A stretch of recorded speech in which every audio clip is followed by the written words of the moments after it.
clear, he's got away. Saved! Somehow the keeper kept it out. Hey guys, welcome to the Panenka Show. I'm your host, Carlos Brathwaite.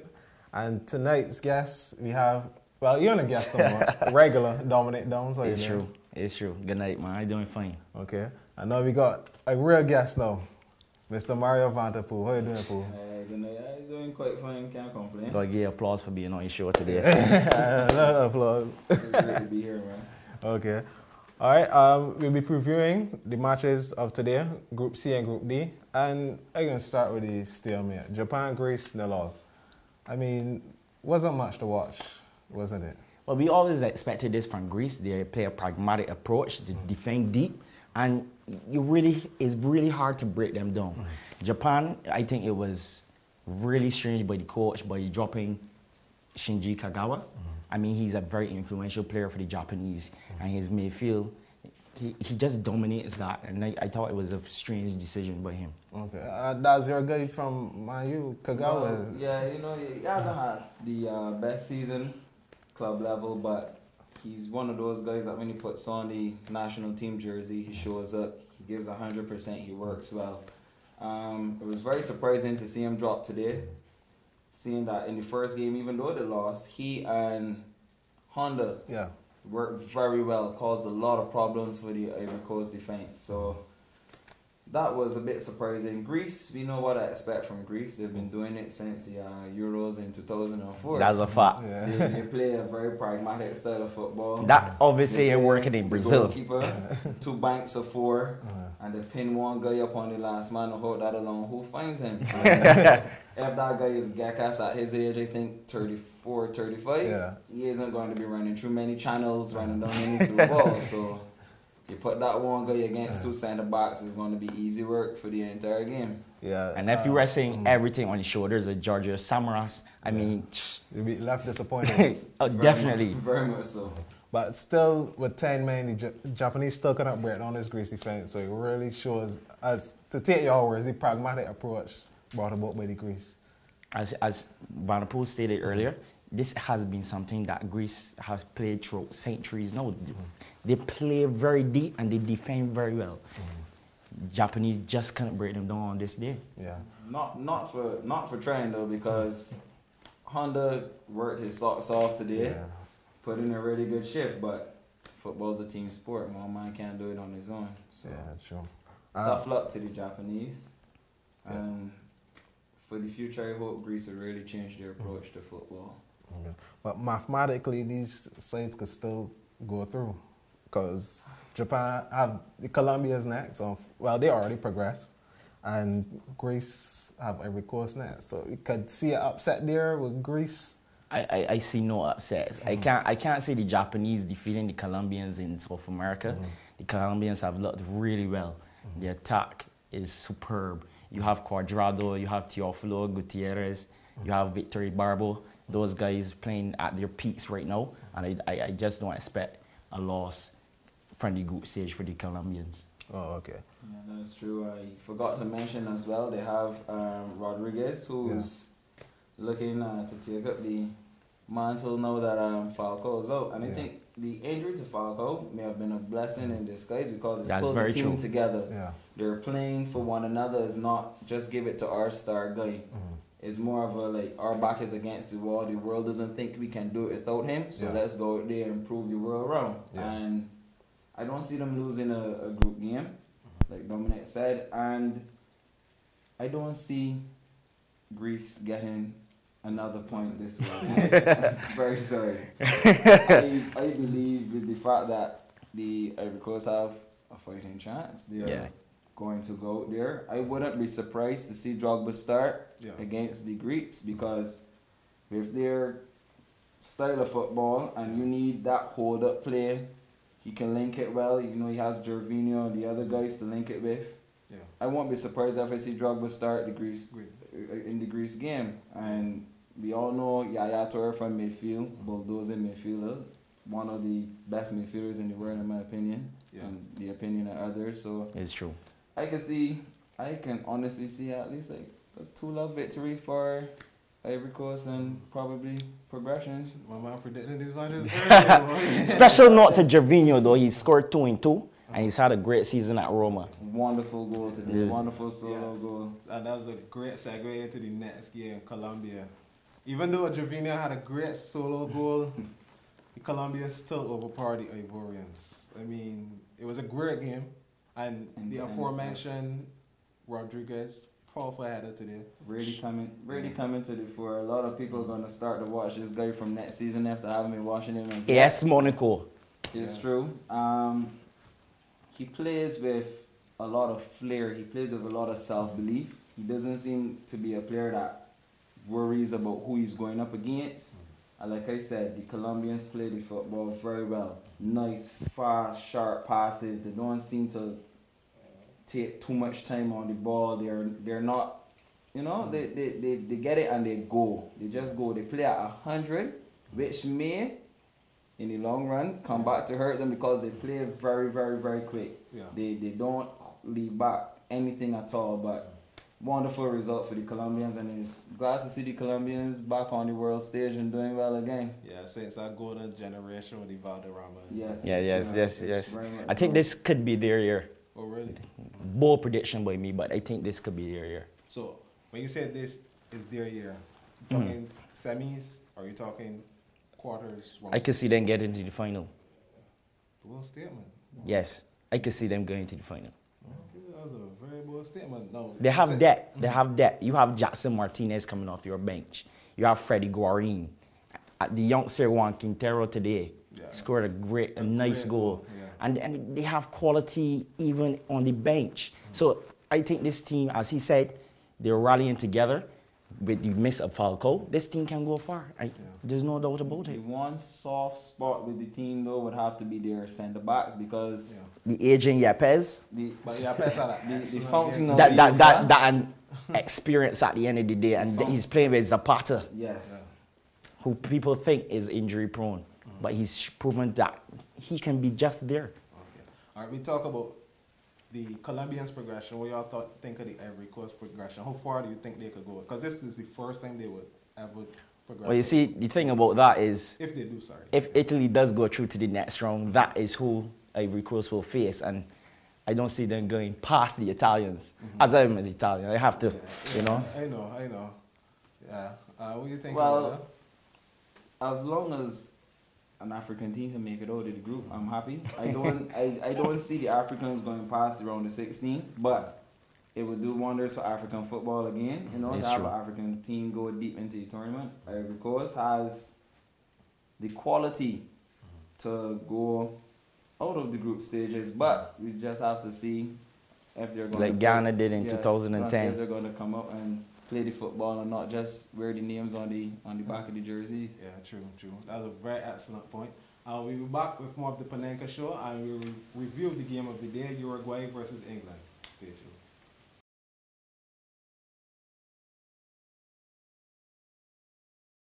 And we are back with more of the Panenka Show. We're reviewing today's match, Uruguay versus England, where Uruguay won it 2-1.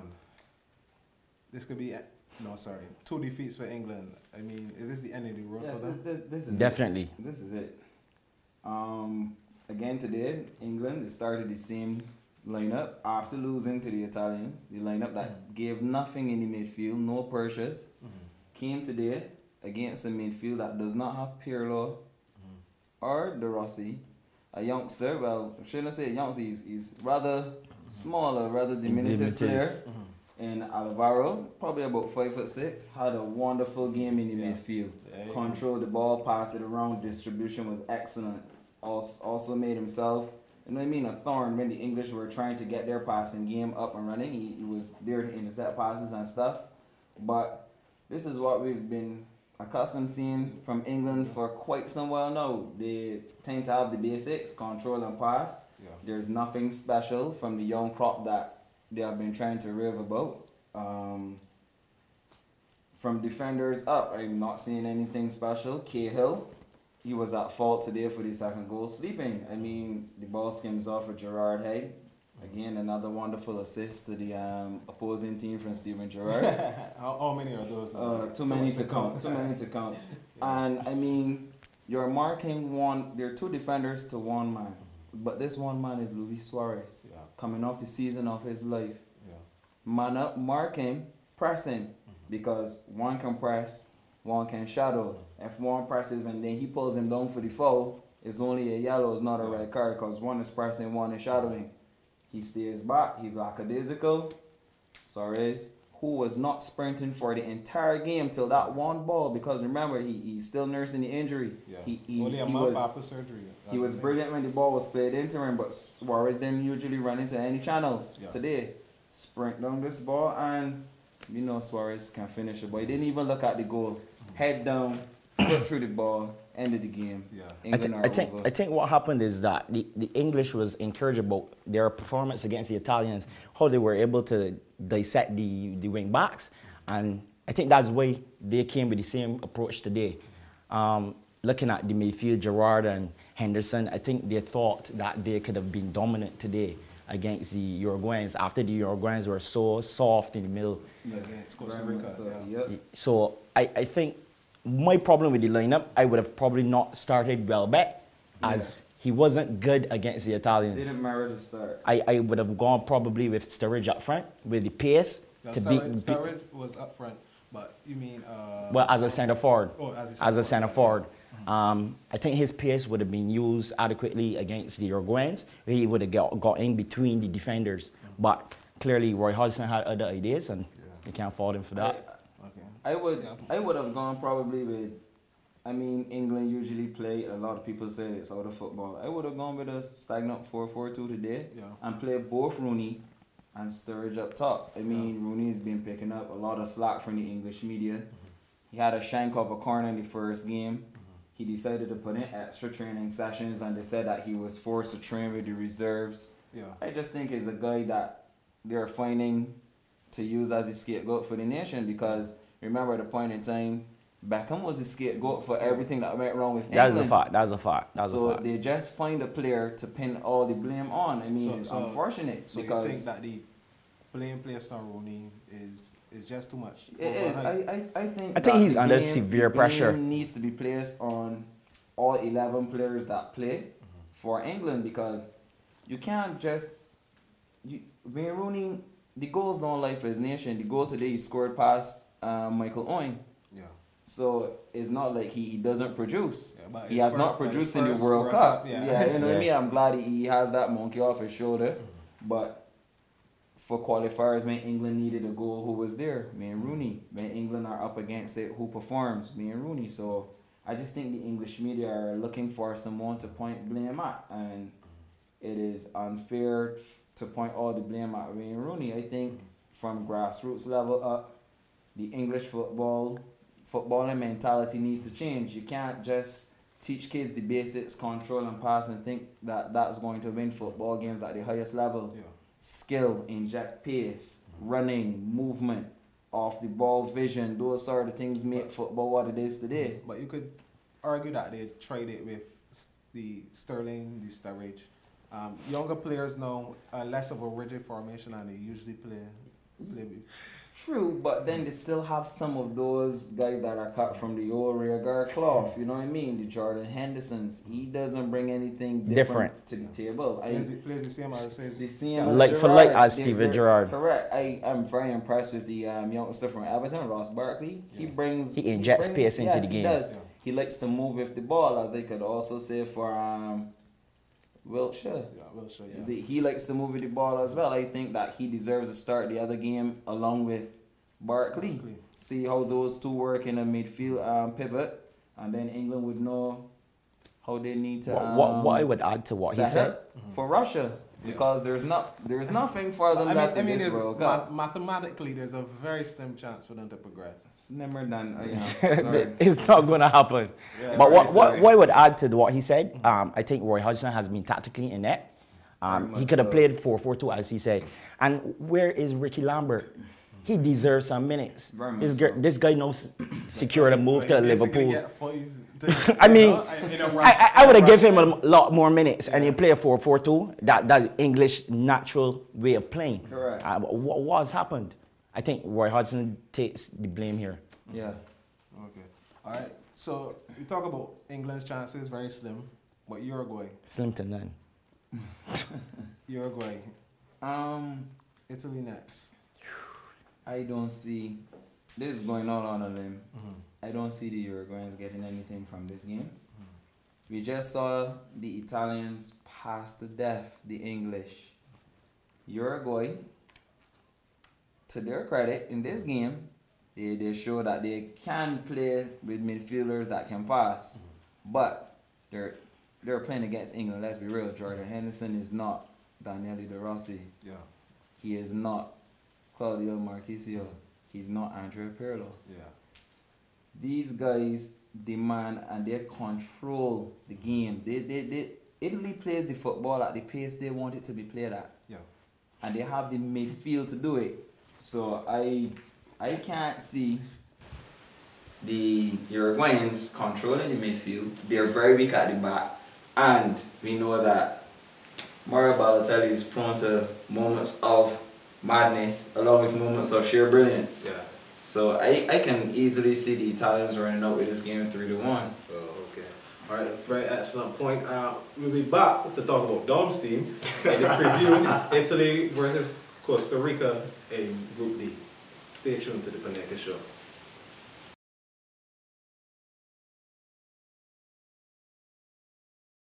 And welcome back to the Panenka Show.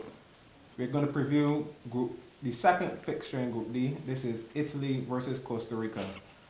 Your team, Dom, how do you see their chances tomorrow? Both coming off of wins. This could see your qualification.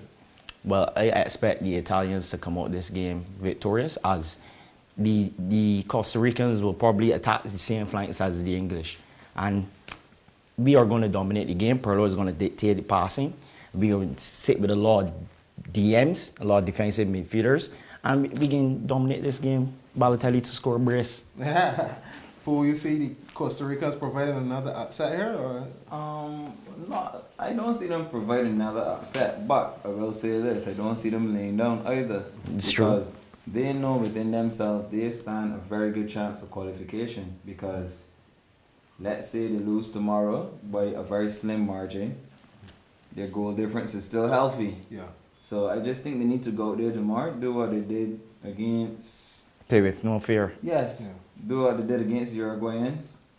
Inject a lot of players, you know what I mean? Ruiz needs to Step it up. step it up a bit more. Campbell has been superb. And you never know if the Italians go out there with a mindset of it's already been won, they could slip up and we could be seeing Costa Rica as the first team to qualify from this group. Yeah, true. I mean, no team is to be underestimated in this competition, as been proven. But the Italians, we are known for not taking anyone lightly, and I expect us to come out this game very good. I see you got some amnesia because you forget all about 2010, right? Yeah. Well, you see, let's not go there, please. Let's not go there. I want you to also know that that is the only World Cup the Italians have never reached out the group stage. Never. By the name of Paston. Yeah, Had a wonderful game against Italy. Okay, so we can go with two Italy wins here. Yeah, definitely. Yeah, definitely, I'm definitely. gonna go with Italy to win out, and going on a limb here, I'm going for Costa Rica to beat the English and finish second. Oh, that's good. How far do you think the Italians could go? Unbiased statement, please. Yeah. An unbiased statement. The Italians can go as far as Pirlo wants them to go. Right. And I think semi-finals, I don't think our team is strong enough. I think we lack cohesion at the back.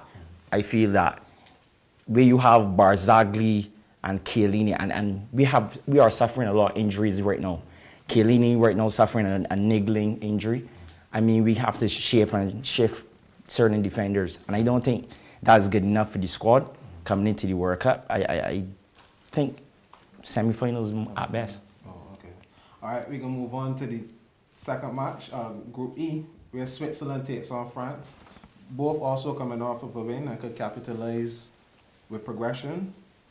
Who do y'all see taking this one? French were impressive. Well, in the beginning, the French. 10 men. Yeah, true. Even though it's 10 men, yeah. They were, though. I must say, Karim Benzema looks the part again.